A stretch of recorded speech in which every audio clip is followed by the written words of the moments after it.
இதுக்கு முந்தைய காணொலியில் வந்து கந்த சஷ்டி நம்ம எப்படி கொண்டாடணுமோ அந்த மாதிரி குமார சஷ்டின்னு சொல்லி ஒரு விழா கொண்டாடப்பட்டிருக்கு. அது உலகம் ஃபுல்லாகவே அந்த விழா இருந்திருக்கு குமார சஷ்டின்னு சொல்லி.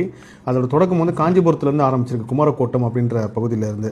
ஸோ இந்த குமார சஷ்டி எங்கே வரைக்கும் போகுது அப்படின்னு பார்த்தீங்கன்னா இலங்கை, அதுக்கப்புறம் இப்போ நம்ம அறிந்ததாக சொல்லப்படும் குமரிக்கண்டம், இந்த பக்கம் கர்நாடகா, கேரளா, அப்படியே தொடர்ந்து ஆந்திரா, தெலுங்கானா, இப்போ நம்ம பிரிச்சிருக்கிற எல்லா மாநிலங்களிலுமே குமார சஷ்டி விழா வந்து ரொம்ப கொண்டாடப்பட்டிருக்கு. நான் சமீபத்தில் ஒரு ஓரிரு வருடங்களுக்கு முன்னாடி தனப்பள்ளின்னு ஒரு கோவில் வந்து பதிவு பண்ணியிருப்போம், ஆந்திராவில் முருகர் கோவில்.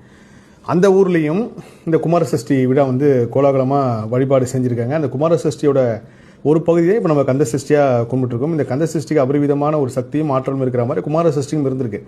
இதற்கப்புறம் வரும் காலங்களில் கண்டிப்பாக இந்த குமார சஷ்டியை பற்றி நம்ம நிறைய காணொலி பார்ப்போம் நான் நம்புகிறேன். ஏன்னா கண்டிப்பாக எல்லாரும் எடுத்து பதிவு பண்ணுவாங்க. முக்கியமான ஒரு விஷயம் வந்து குமரக்கோட்டம். நீங்கள் இந்த 6 நாள் விரதம் இருக்கிறவங்க கண்டிப்பாக உங்களால் முடிந்தால் நீங்கள் காஞ்சிபுரம் பக்கத்தில் இருக்கீங்க, இல்லை காஞ்சிபுரம் சுற்றி இருக்கீங்க அப்படின்னா ஒரு தடவையாவது குமரக்கோட்டம் முருகப்பெருமானவே பார்த்துட்டு வாங்க. முருகர் பாதப்பட்ட இடம். முருகர் பாதம் மட்டும் இல்லை, சிவன், பார்வதி என எல்லா தெய்வங்களும் அவங்களோட பாதத்தை அங்கே பதிச்சிருக்காங்க. இதில் குறிப்பாக கச்சியப்ப சிவாச்சாரியர் மூலமாக கந்தபுராணம் உருவாக்கினார் முருகர். அது ஒரு பெரிய அதிசயம். அது மட்டும் இல்லாமல் இந்த இடத்துல இன்னொரு சிறப்பு என்னென்னா, முருகர் தன்னோட வரலாற்றை இந்த கலியுகத்துக்கு, பிரபஞ்சத்துக்கு சொல்கிறதுக்கு தேர்வு செய்த இடம் தான் காஞ்சிபுரம் குமரக்கோட்டம்.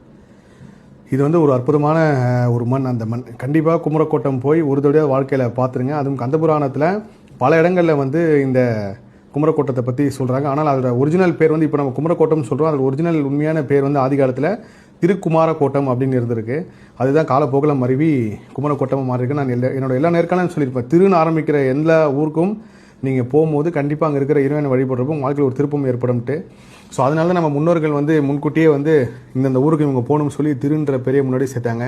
அது திருவண்ணாமலையாக இருக்கட்டும், திருப்பதியாக இருக்கட்டும், இன்னும் எத்தனையோ திருன்னு ஆரம்பிக்கிற ஊருக்கு இந்த இடத்துக்கு நீங்கள் எப்போல்லாம் போகிறீங்களோ கண்டிப்பாக ஒரு பெரிய திருப்பம் ஏற்படும்.